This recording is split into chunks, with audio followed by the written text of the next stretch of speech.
Hello, everyone, and welcome to VMblog's coverage of the KubeCon CloudNativeCon event taking place in Chicago this year.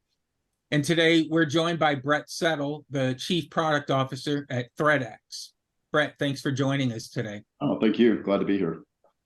So for the folks who are watching this who may not be familiar with ThreatX, could you just give us a quick overview of the company? Yeah, we've been around for about 10 years now. We're a managed API and application protection platform. So what that means is we can provide botnet protection, DDoS protection, but more importantly, security protection for APIs and applications. And that includes both the observability side as well as the active blocking side. I think our kind of claim to fame, honestly, has been we're able to provide very good protection, but do it in a way that is not quite as complex or burdensome for our customers, partially because we have our managed services that's always there to help, but also there's just a lot of automation, and we have a unique way of really correlating all of the information that we see back to unique attackers. And by doing that, that really simplifies the information. You get very good correlated views of exactly who's attacking, what they're targeting, what techniques they're using. And then it makes the confidence in the platform extremely high when you move it into a blocking mode. So lots more to it, but that's the short version at least. So as we get ready for KubeCon, how does your company and your products fit within the Kubernetes and cloud native ecosystem? Yeah, great question. For most cloud workloads that are out there, they're almost all running off of APIs, as you guys know, and all cloud environments have inbound traffic coming from the outside. Then there's a lot of execution that goes on within the cloud itself, and then obviously integration with other third parties, both inbound and outbound. So I think, one of the key things that we've got is a couple different deployment models. One version is a reverse proxy, very easy to set it at the edge and really provide protection for any inbound HTTP traffic that's coming through, as well as monitoring kind of the responses that go out. What we're real excited about, though, is obviously we also have a new deployment model, which is a runtime deployment model, or something that's based on eBPF, and gives us the ability to have a simple sidecar deployment that's deployed within a Kubernetes cluster at the node level. And by deploying it at that level, it both greatly increases kind of the capabilities of the platform, but also simplifies the deployment for any cloud environment that you operate in. Now, for attendees of the KubeCon event, if you could, maybe talk about some of the specific types of problems that you're solving for them, and maybe also put that in kind of terms of specific use cases. Yeah. Well, I think what you see, there's a lot of cloud native kind of application protection platforms that are out there. And I think a lot of those are based on more endpoint style of technologies. And furthermore, a lot of those solutions, they tend to lean pretty far left in terms of, making sure that you're doing all the things pre-production wise that you should be doing. It's a different problem space, I think, when you get into the runtime side. And while a lot of those players have some runtime capabilities, what we're finding is their true knowledge of what the type of attacks that are happening at the application or the API level, they're just different. And I think that's where we're able to kind of bring the expertise that we've built protecting at the edge for a long, long time, but now deploy that same level of expertise even deeper in the stack. And so first and foremost, you're kind of getting that extra subject matter expertise deeper in the stack for various inbound transactions. Beyond that, though, by being deployed, really at the kernel level and having the visibility not only to just an inbound and outbound transaction, but now all the process flows, all the network layer interactions that are going on, it's much better for three primary use cases. What I would say is 0 days, where there's no pattern that's been defined for a traditional kind of firewall solution that's out there. Now that you're seeing the actual execution going on below, you have a lot more information to be able to identify, that exploitation or to identify that malicious behavior. East-west traffic, I think most solutions that are deployed at the edge, they're really geared around protecting specific assets or specific applications and API collections. In this case, because you're seeing everything that's going in and out of the node or in and out of the cluster, you get much better visibility to the east-west traffic and can not only identify it as suspicious, but you can also correlate what you're seeing as whether it was truly malicious or not. And then I think, really the third case is the traditional runtime case. So this is where you're talking about malware.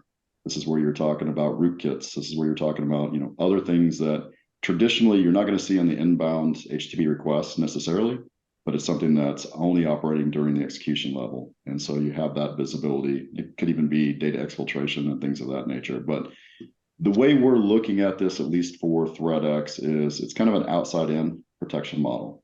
So obviously you want that umbrella protection at the edge if you can, and that's where the reverse proxy fits well. And then you have really the deep inspection to say for anything else that's kind of coming in, maybe from the side, or maybe things that just haven't been identified like 0 days. You now have a solution that can combine that set of information into a holistic platform.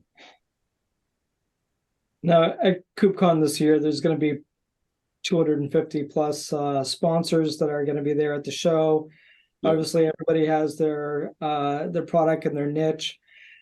What makes you guys stand out in the market, and what's that unique differentiator that makes you stand out?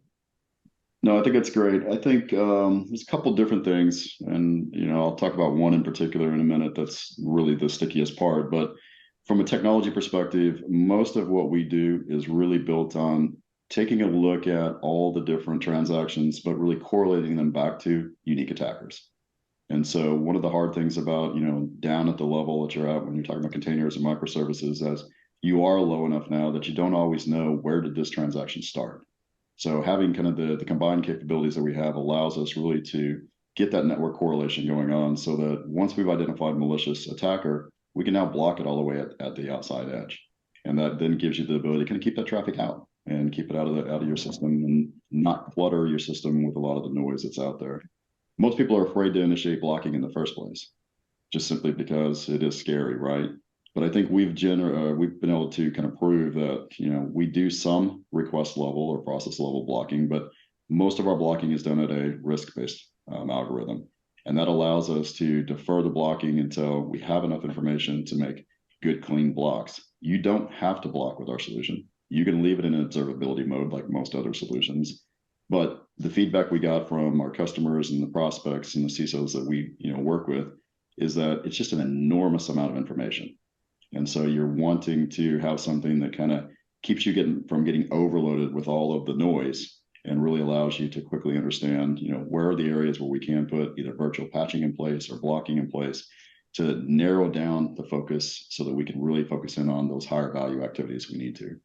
Now, with everything I've just talked about there, ultimately, we've got a managed service that really leverages the platform for most of our customers. And what I said, there in the beginning was, this is probably the most sticky part for us, because almost all the customers we work with, they don't have enough resources to go around and cover all of the bases. They certainly don't want to be paged in the middle of the night or on weekends. And so I think, having this as a managed solution for our customers gives them a lot more flexibility to have a second set of eyes, folks who are actually seeing it across multiple customers potentially, but certainly getting them their nights and weekends back, helping them, kind of handle some of the more advanced attacks that are out there, and providing good clarity in terms of threat intelligence on what we're seeing there. So those are the, three of the things that I think stand out the most for us. Now, Brian alluded to the scope and size of the number of sponsors that are going to be at KubeCon, CloudNativeCon. And, usually this is one of those shows where people are showcasing something new, things that they've recently launched. Is your company making any announcements at KubeCon, or have you announced anything new lately that you can talk about ahead of the show? To a certain degree, there'll be more news that will obviously follow this, but for us, this runtime application and API protection is a fairly new product for us.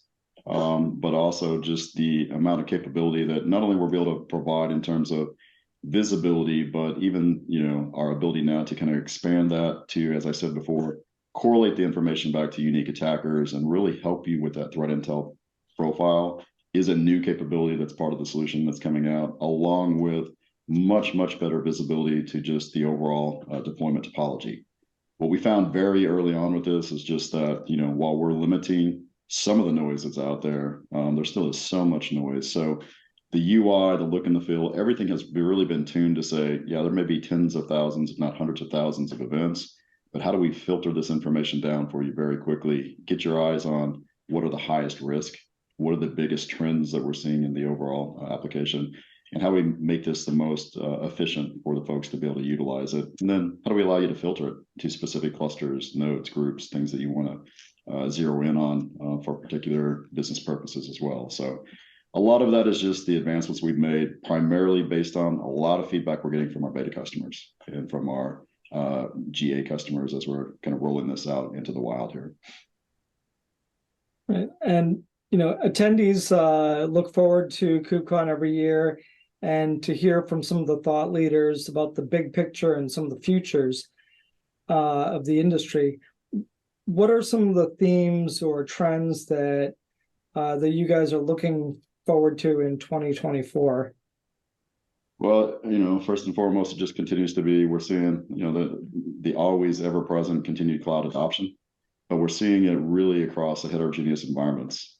So we're seeing more and more of our customers really taking advantage of kind of having multiple cloud environments that they can deploy in, giving them flexibility for both cost purposes, regionality purposes, other things along that nature. But with that comes additional complexities in terms of how each of those operations kind of integrate and operate. So from that perspective, it's good from our perspective because it's something that our solution does extremely well, which is correlates everything back from a cloud perspective, giving you a lot of visibility across that. From an attack perspective, obviously, some of this is just based on the type of research that we do, but we used to see, the typical OWASP top 10 and more advanced attacks at the application layer. But as I think everyone in the world knows right now, APIs are just on fire. And just the percentages of API attacks that we're seeing, the size of the companies that are being attacked, and then when you just look at the overall number of API collections and the propagation thereof of APIs, it's just going through the roof. And it's kind of created this bonanza or feeding frenzy, I think, for attackers to really focus in and leverage APIs as kind of that first foray for them to really dig into and launch the attacks and often find payloads that are far beyond what they may have expected in the beginning. So that's kind of the biggest thing we're seeing is just the explosion of attacks across the API landscape and what that's doing to your overall threat landscape as well. So now I know ThreatX is going to have some great demos at their booth at KubeCon, but for the folks who are watching this video right now, is there anything that you can demo or show off for this video for those folks? Yeah, no, I'd love to show you guys just a quick teaser of the capabilities and kind of show you each of the aspects. There's 4 different views that we tend to zero in on. So let me get that fired up and we'll run through it very quickly. All right. Well, great. Let me spin you through kind of the basics. So this is obviously a demo environment, one that we've used for various analyst presentations and other trade shows. But there's multiple different views that we provide through the platform itself. It starts with just the general attack visibility that you're going to see. There's a botnet console that really helps you understand what we're looking at from certain attacks that may be aggregated under multiple APIs and sometimes hundreds of thousands of APIs. Runtime protection, that's really the new level of visibility that we're providing, visibility to the cloud workloads, in addition to just the standard attack information. And then we've got the API catalog itself. And again, one of the biggest challenges for most customers is simply how many APIs do I actually have? How many endpoints do I have? Are they actually being utilized the way they're supposed to be? What kind of attacks are you seeing? What kind of vulnerabilities are you seeing? So I'll start at the top and I'll just quickly say it's a multi-tenant solution. Some of our customers are, large MSSPs or large companies where they have multiple different geographies and business units. So you have the ability to pick a channel, pick a specific tenant that you want to see. You can group the sites. You can look at individual sites. The one thing about our platform is we store at least 90 days worth of data, 90 days from the last time we saw a particular attacker doing any kind of suspicious behavior. So you have the ability to forensically go back, look at, as small as 30 minutes all the way up to 30 or 90 days, or pick absolute time ranges. In this particular example, I'm just showing you that there are a handful of sites that we're using in this demo environment.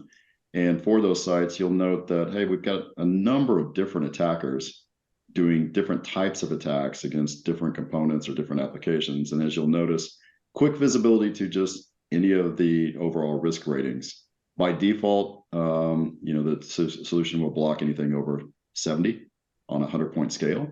So you'll see there's quite a few blocks that have taken place in this particular example, but we're tracking everything. So there may be very low score entities on here and very low transactions that, hey, maybe it's just the beginning of an attack, but we want to continue to track that information and kind of watch how they target your assets, what type of techniques are they using, and ultimately we'll either block at the request level or at the entity level itself. For any one of these, you'll note that it's a pirate name. It's just an initial identifier because we may determine there are multiple IPs, and this is part of a botnet attack. You'll note that there's different attack states. So in some cases, it's just basic recon, but if there's enough of it, then we're automatically going to, reach a threshold where the risk will climb high enough to block because it's not normal traffic. In other cases, you see a lot of exploitation attempts. You'll see kind of the history in terms of this one. It went through a list of blocks being released to the block after 30 minutes, and then ultimately it moves to a blacklist if you continue to be abusive. Descriptions and certainly the classifications. And then for each of these, easy ability for you to kind of drill into the details, watch the history as it's occurred for this particular entity. You'll be able to see where they started, what particular domain or asset were they hitting, what path were they hitting. So in this case, these are APIs and API endpoints. You'll note that, initial activity, we snapped the agent information, TLS fingerprints, path, parameters, and then you've got the details as to what occurred that ultimately added up in terms of overall cumulative information to a block. And then we released, going to go through the same process, keep the score the same, watch what they do next. And then ultimately, as they get more aggressive or as they continue to be belligerent, they'll ultimately get blocked entirely. So, this is the first of the views, the dashboard view. It's just a quick reference for folks to understand, hey, who is attacking the application. And also, when you need to do the due diligence, confirm there are no false positives, you've got all the information at your fingertips. Similarly, there's a top targets, which basically says, hey, these are each of the components that are being attacked.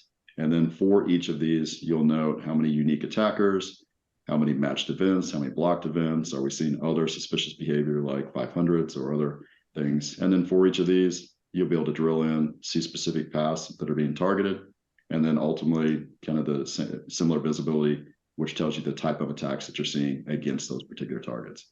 This top targets is particularly useful just because you can build the alerts to really let you know, typically when there's an attack going on, you're going to see a spike in something. It's going to be a spike in the number of attackers, a spike in the number of matched events or block requests. And that's a key indicator that this is an area that you want to really drill into, dig into, identify, are there specific vulnerabilities that may have been introduced or something new in the code? Maybe it's a new attack type that's going on.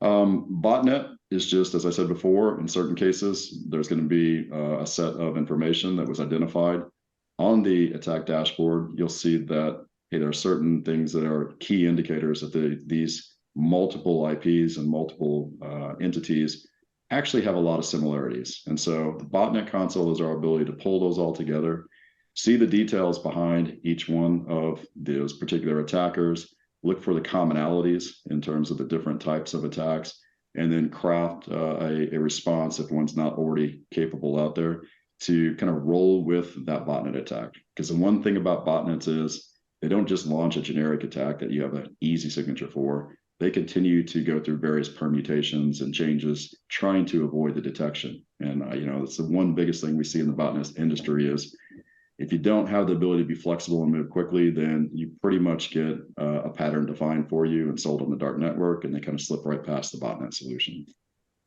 API catalog.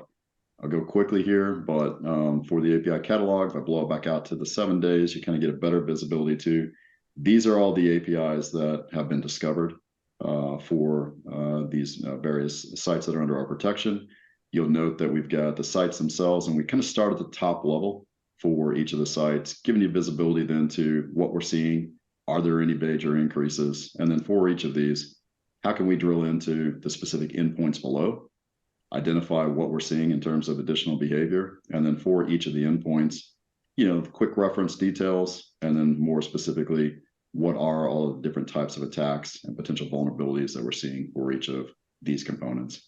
So it's a pretty standard catalog kind of drill down approach. And again, what we're trying to do is make sure that we're giving you the visibility to potentially thousands and thousands of endpoints and APIs, but quickly getting your eyes on where are we seeing the greatest attack types.